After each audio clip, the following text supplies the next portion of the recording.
folks, welcome to Legacy IAS Academy. In this video we will be looking into a topic of judiciary, wherein we will be seeing it more like the debates, discussions that is happening in the present from current affair perspective.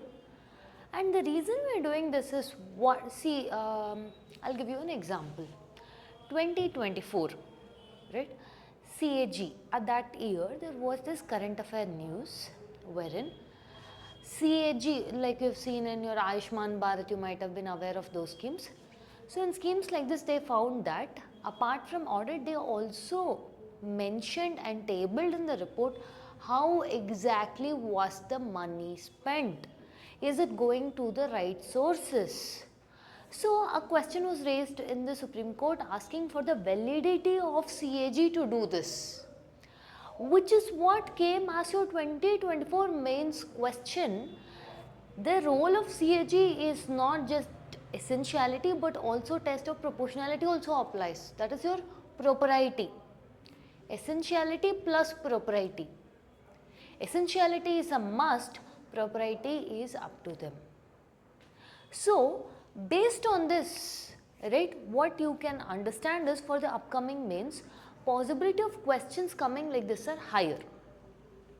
So today we will see the topics which are in current affair with respect to judiciary and how exactly can they be asked as questions. If they are asked, how can you approach that particular question? Alright, let's get started. In today's video, the topics that we will be covering from judiciary, which are in your current affair trends, talks, debates, discussions, criticisms, these are judicial overreach versus separation of power. These are under the subheading particular cases also, where, why did it come and how it will be used in UPSC we will discuss.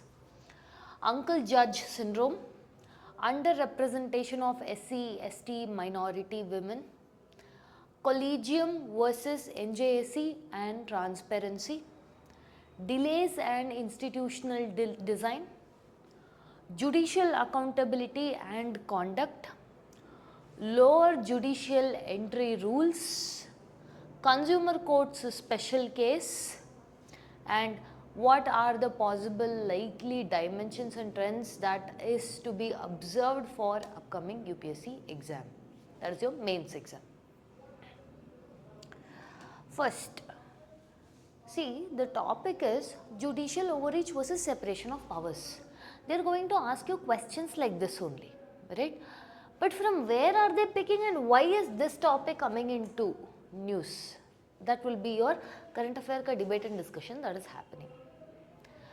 Under this heading, judicial overreach versus separation of power has again made a huge comeback and wave is because this particular incident happened. What is this particular incident? See, your state of Tamil Nadu, state of Kerala and majority of the states from the time of independence up until now, they have had issues, the state governments have had issues with the governor. Conflict with the governor has always been there. Now what happened was, especially in your Tamil Nadu ka case, understand it like this. I am the Tamil Nadu state government. I have passed the bill. At this point of time, the governor withheld accent. Okay, he did not sign the bill. Second time I again reintroduced the bill. This time he is supposed to sign it, no, but he purposefully delayed the bill by how telling I am going to reserve it for the president. This point of time, your judiciary intervened and told, invoked Article 142 under complete justice and told that the day on which the bill was reintroduced, it is considered as passed. That particular bill is now considered as passed. The issue what happened here was, this was the first time in the history that a bill became an act without the assent of your governor in the states. Understanding? Your judiciary even went ahead and told that We, okay, by that judiciary are recommending a timeline for the president or governor to act within a specific time period with regard to the bills. When this happened, lot of criticism was, how can judiciary do this? Can judiciary even do this? So much so the Vice President Dunker even criticized the judiciary as super parliament, and he claimed Article 142 as nuclear missile, especially when it used its power to direct the president and governors to act within the timelines. The judiciary also told that if you don't act within the timelines, then you will be put under a judicial review. So now this is the topic, current affair topic that is happening. From your exam perspective, how they can ask is, based on checks and balances, see, our constitution has created 3 organs: legislature, executive, judiciary. These 3 organs are created why? So as to maintain their own role, zone, jurisdiction of power. With this, when judiciary tried to do, then does it mean that your judiciary is overreaching its powers, or it is altering the balance of checks and balances? Should judiciary interpret widely as the guardian of rights or refrain from public or your legislative roles? This is way how your UPSC can convert this topic into a possible question. Okay, look at this, have a look at this.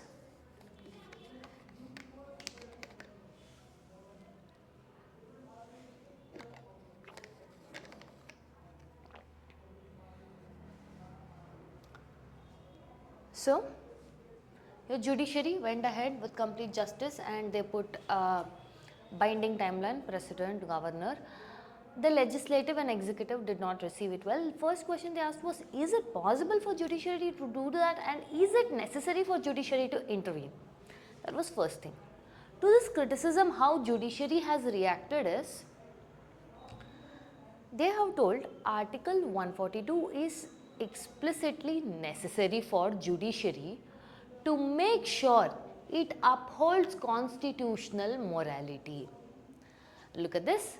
The judiciary asserts that judicial review and use of Article 142 are essential for upholding constitutional morality. One of the reasons why your judiciary claims that this is supposed to be the power that is given to, see, unlike people calling Article 142 as a nuclear missile, judiciary claims that no, this is the only way that we are able to try to manage the public trust and make sure the organs are running the way it should run, and at the end of the day uphold the constitution. This was the view held by your Chief Justice D.Y. Chandrachud, Justice Sanjeev Khanna and C.J. Gawai. Look at this.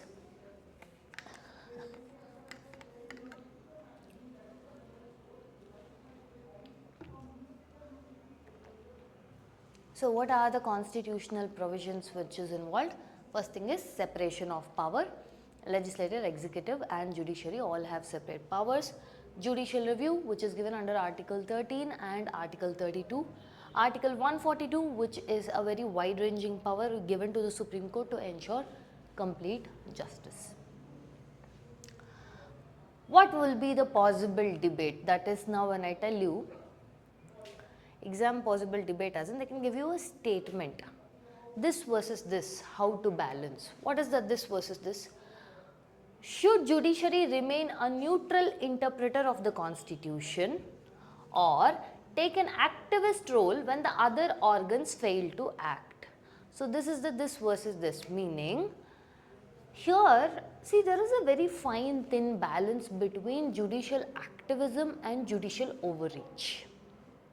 So in a way, you can picturize this entire question into 2 words: judicial activism versus judicial overreach. Understanding? Next. Is judicial activism transforming into overreach? This is what I meant when we said fine line. How do we strike a balance between judicial independence and accountability? See, now when we say judicial independence, unless and until judiciary has the independence, it cannot be the upholder of constitution, interpreter of constitution, and also see in the previous case we said activists told when other organs fail to act. People have accorded and even critics have claimed that Article 142 is a way how your judiciary tries to establish judicial supremacy. Discuss the concept of separation of powers in Indian context. Critically analyze the allegations of judicial overreach in recent times. So in this, what can we bring about? You can bring about the governors of your Tamil Nadu, and when the other state governments also claim that yes, now this rule applies to us, then the governors of other states said no, this rule will not apply to us, then judiciary told then we will impose judicial review if you do not follow these guidelines. All of this you can bring into this and then give the more of the views of how executive and legislature responded to this. In this, how exactly will you have to write an answer in a detailed format means, first in the introduction, you will have, see when the question is posed, let's say the previous question, discuss the concept of separation of powers in Indian context, critically analyze allegations of judicial overreach in recent times. See, this is a one question, but this is two parts. So, marks will be allocated for each section. Now, in this question, there are two keywords, separation of powers, judicial overreach. That is what I have showed in the next slide, that your introduction will be just define those two. What is separation of powers and judicial overreach? 1 point on separation of powers, below 1 point for your judicial overreach. So, one lines, you do not have to make it into a big block, just you can break it into two smaller lines. Then comes your body. Again, look at the previous question. Allegations of judicial overreach in recent times. Again, what is the issue that here we are talking about? Article 142, complete justice, nuclear missile, all of those things. You will explain about Article 142, delays in governor's assent, and judiciary's interference in legislative or executive decision. And this will be your body. In that body also you can make it into two sub-paras. First para or first section will deal with this. The second section will deal with for and against judicial activism. See, for you can bring in things such as in judicial activism, judicial innovation, your PILs, how it has benefited largely, and broader interpretation of judiciary with the innovation of your basic structure. Right, so those kinds you can bring about. Against, again here you can mention where how your judicial activism is slowly transforming into overreach, and should it take over the role of legislature and executive. Okay, these examples you can give. And last you can conclude the suggestions such as, see, no matter how much judiciary wants to change or bring reforms, it has to act with a certain amount of restraint, and it has to go for institutional dialogue, and it has to be transparent. So, this is how you go for a holistic answer on this topic. Next, this is the second topic of the day, otherwise Uncle Judge syndrome. See, look at the name itself, Uncle Judge, meaning the judiciary prefers their proteges or their relatives or someone who is related to them or who they are, thinking that this judge syndrome is wherein more of favoritism or nepotism in trying to bring particular judges into particular positions or roles. Simpler word is nepotism seen in judiciary. This is one of the recent debates that has sparked concerns. First thing is, this will bring in the topic of your collegium versus NJSC debate. So, your collegium system is again very opaque, it's closed door. You do not have an idea as to why, on what quality this was picked up, whether there is diversity seen or not. See, the very next subtopic of this is your SC, ST, women, especially in High Court and Supreme Court, are very less in number, right? So these are the criticisms associated with this. One thing is, what happens when you have nepotism in judiciary? It affects the merit-based credibility. Those who are actually deserving are not getting a shot. Understanding? And this leads to internal integrity getting affected, eventually corrodes the public trust. Understanding? This is what we call as uncle judge syndrome. The second subtopic under the same thing is underrepresentation of marginalized groups. See, in these kind of things, I would suggest keep a tab on this data. The data is very important when you write a mains answer, because it has to be a well balanced answer. You cannot write your feelings in mains, okay. When you are telling that yes, women are underrepresented, give a fact to showcase that. See, according to your justice report, only 10 to 12% of judges in high courts are your women. And also SC, ST, OBC representation is very inadequate. The collegium system is often criticized as being elitist, or nepotism persists, okay, and it is very much opaque. Alright, this is the criticism which is brought in. Now, you can bring in, like in the mains itself, you can ask questions within your answers as to, okay, this is how it is.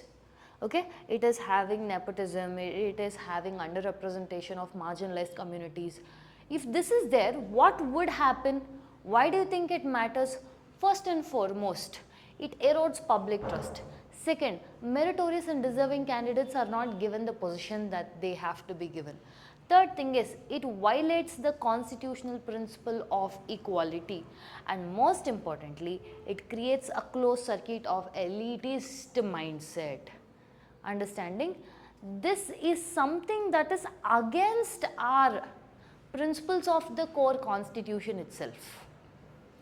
And judiciary, being the protector of that, should not be undertaking this. Understanding? So, what would be a possible question? Discuss the implications of nepotism and underrepresentation in the Indian judiciary. What reforms are necessary to ensure a more inclusive and transparent appointment process? Again, two-part question. When there is nepotism and underrepresentation, you will write about your uncle judge syndrome, representation of SC, ST, women, OBC. Okay, this is the first part you deal with. Second part, what reforms are necessary to ensure more inclusive and transparent appointment process? See, first off, you will try to bring in a diversity group, which will try to include more of these people, and even in the annual audit try to showcase the same thing. And on what basis are you selecting a particular person? Make that public. Or what is the criteria for you to even be selected? Understanding? Look at this. Transparency in collegium system. How? First thing is, you bring in institutional quotas for SC, ST, OBC women in line with Article 15/4 and 16/4. Establish a judicial diversity commission for annual audits, and revive NJAC, but with reforms that your judiciary is concerned. Address those concerns. Then bring back a revamped version of NJAC or NJAC 2.0. Like Chief Justice D.Y. Chandrachud mentioned, reforms are welcome. Transparency is needed, accountability is needed, but at the same point of time, this should not affect the independence of judiciary. Understanding? You have to use quotes like this and of the judges.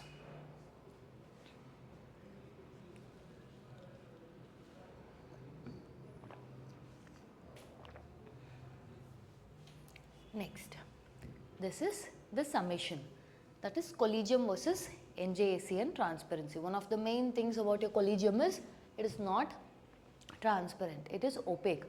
One of the main criticism of your NJAC is inclusion of executives into the selection process. According to again Chief Justice of India D.Y. Chandrachud, he claims that your expert members, your executive members in selection process corrodes the independence of judiciary. Whereas even they agree to the need of accountability and transparency in collegium system. Okay. So what are the key issues we have to focus here? Look at this.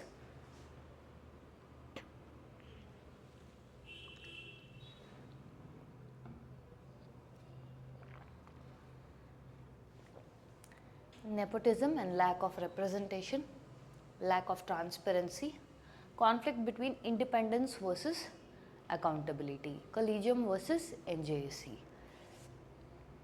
See, your NJAC was struck down by your judiciary, that is the 99th Constitutional Amendment Act was struck down by your judiciary, claiming it affected the independence of judiciary.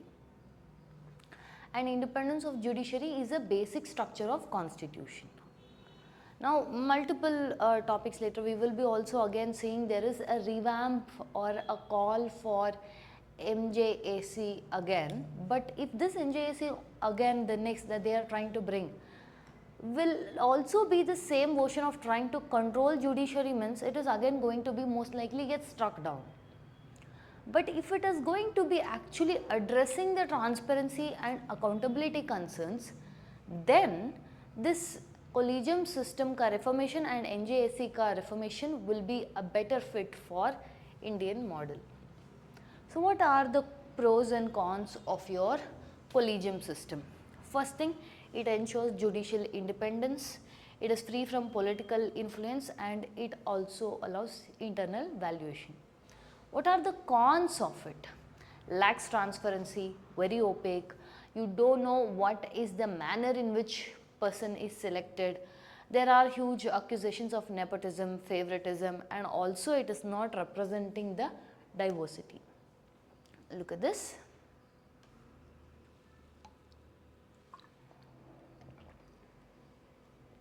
Your NJAC was introduced by the 99th Constitutional Amendment Act in 2014. It was struck down in 2015 by a 4:1 ruling that it affected the basic structure, which is independence of judiciary, wherein they tried to bring in the 6-member body, they tried to bring in executives and eminent persons in the selection procedure.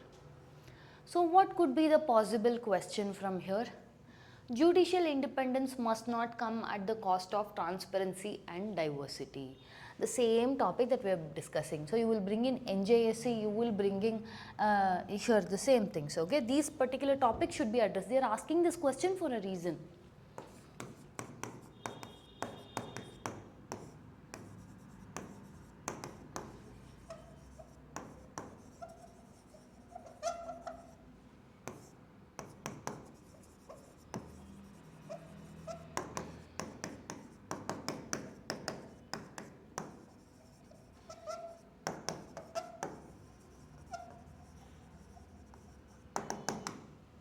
Okay, these are the areas that you have to cover.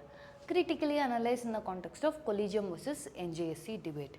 Is the time ripe to revisit NJAC with new safeguards? Discuss. Okay, so address all these issues in the new version of NJAC. If they will ask you these questions, it is keeping this incidence in mind. You have to address those. So what can be done? First thing is, collegium is the reason for this delay. Okay, why are there so many cases pending? First and foremost, poor case flow management and absence of performance metrics.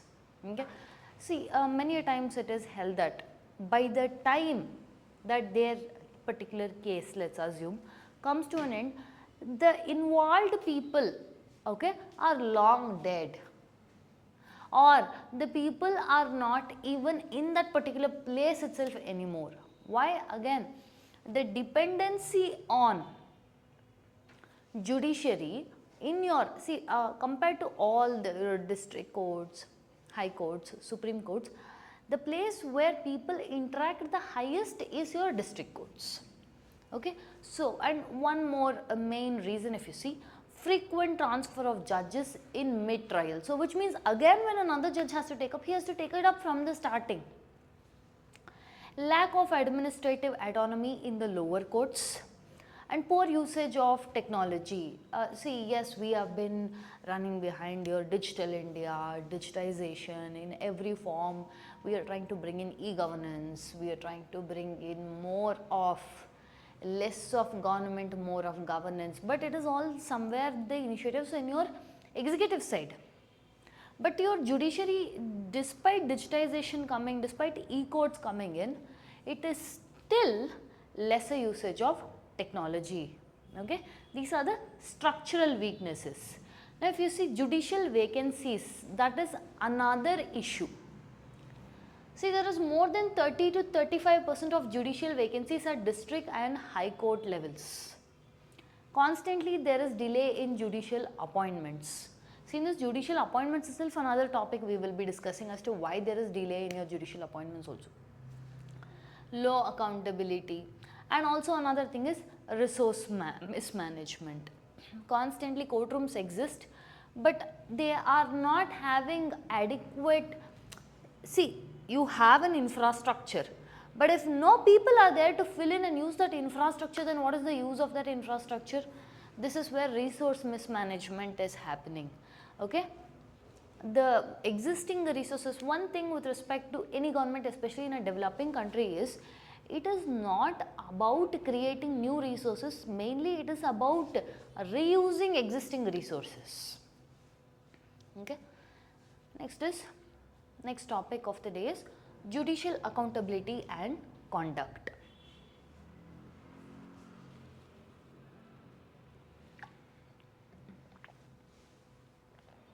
So what happened was, in allegations which was brought in, which included, look at this, misconduct, alright, in an allegation which brought in, which involved misconduct, the judiciary, in order to gain the public trust and to be transparent, release the CCTV footage of that respective allegation, which is what is called as Verma CCTV case. This is not a formal case like, for example, we have Indira Gandhi versus Raj Narayan case, not that kind. It is because of this allegation and the judiciary releasing the footage to gain public trust has brought in the debate on judicial accountability and conduct.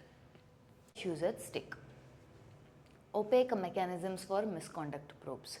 See, in your executive we have things like your Central Vigilance Commission and all, right. No such specific dedicated bodies are there for your judiciary. Okay, they are only subject to in-house inquiry proceedings, unlike they don't have dedicated bodies like CVC to look into these things. No formal code of conduct and absence of external oversight, which means that, like we mentioned, executives have your CVC, Vigilance Commission, yeah. So these external bodies are absent in with respect to your impeachment. Again, that is a very rarely used and very time consuming process. Okay. Then is growing demand for transparency, especially when your judiciary released the CCTV footages. This was in trying to bring in a transparency and gain the public trust. So what question can come from this particular angle? Judicial independence is essential for democracy, but without accountability, it can lead to erosion of public trust. So when I said when judiciary did this, it was to promote transparency and not affect the public trust. Discuss with reference to recent developments. What is this? Verma case, Verma CCTV case. So first thing you will have to see is, with respect to your judiciary, let's see some of the articles and how they have been with respect to the removal, impeachment, etc. One is Article 124 of 4, impeachment of Supreme Court judges on grounds of proven misbehavior or incapacity. Judges Enquiry Act of 1968, lays down the procedure for investigation but has never led to impeachment. Supreme Court's in-house procedure 1999, confidential self-regulation without external checks. Okay, this is the issue. Again, external checks are not there, external body or a specified dedicated body for this. So what could be possible suggestions that you can give in your answer? First thing is create a National Judicial Oversight Commission, which is recommended by a law commission. Bring your collegium system under the ambit of your RTI, and also create a code of judicial conduct. So they'll have a formal set of rules and regulations. Another thing is usage of digitization. Understanding? Next topic we will be discussing is your lower judicial entry rules. Supreme Court has reinstated 3-year bar experience rule opposing direct entry from law school. Karnataka lawyers demand abolition of AIBE as unscientific. See, basically judicial service exam, even a fresher could apply for it. But what your judiciary is telling it, no, for to be in that particular position, you need some experience. That is why this 3-year gap. At least some experience should be needed for you to reach that position. Some states had allowed for them to, that is even freshers to enter and become young judges, is because of severe, understanding, severe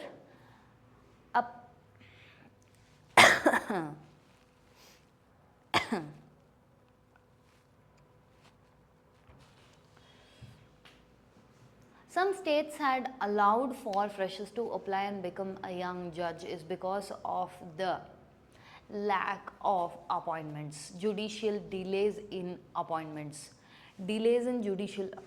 Some states had made an exception wherein they had allowed for, that is they have to take up an exam and they can become a young judge, so as to combat your delays in judicial appointments. Okay, and they have also held that one, the judicial services exam, it is conducted, again that also involved a lot of allegations. So they have started telling that all India bar exam should be removed only. Understanding, they have called it unscientific. Some people have even raised questions as to it has to be reformed, and also it is too unnecessary. Alongside that, we have to write these exams. What is the need of all these things? Understanding? This is the debate. What are the key issues at stake? Experience versus merit.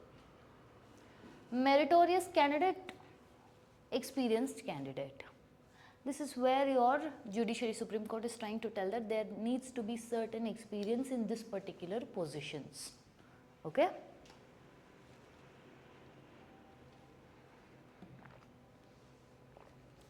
Quality versus quantity in judicial requirement. Just because you are having delays in your judicial appointment, to fill that gap you cannot put in people, that is your civil judges, is what your judiciary is claiming.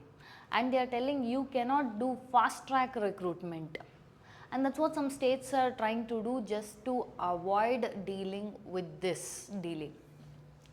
And they have even questioned the validity of All India bar exam because it is poorly administered and not serving the intended purposes. So what possible question can come from this? Experience be a mandatory criterion for judicial entry? Examine in light of the recent Supreme Court decision and ongoing legal debates. That is what is the debate that we were speaking about. So we'll see what are the pros and cons. Bar experience requirement will lead you for a better maturity, and you will be practically experienced. No matter how much you study, practical experience gain is more important. This will allow for real-time decision making, and it may deter underprivileged law graduates without backing. Okay? Whereas if you see with respect to fresh graduates, again they have a lot of potential. They may bring in academic excellence and legal sharpness.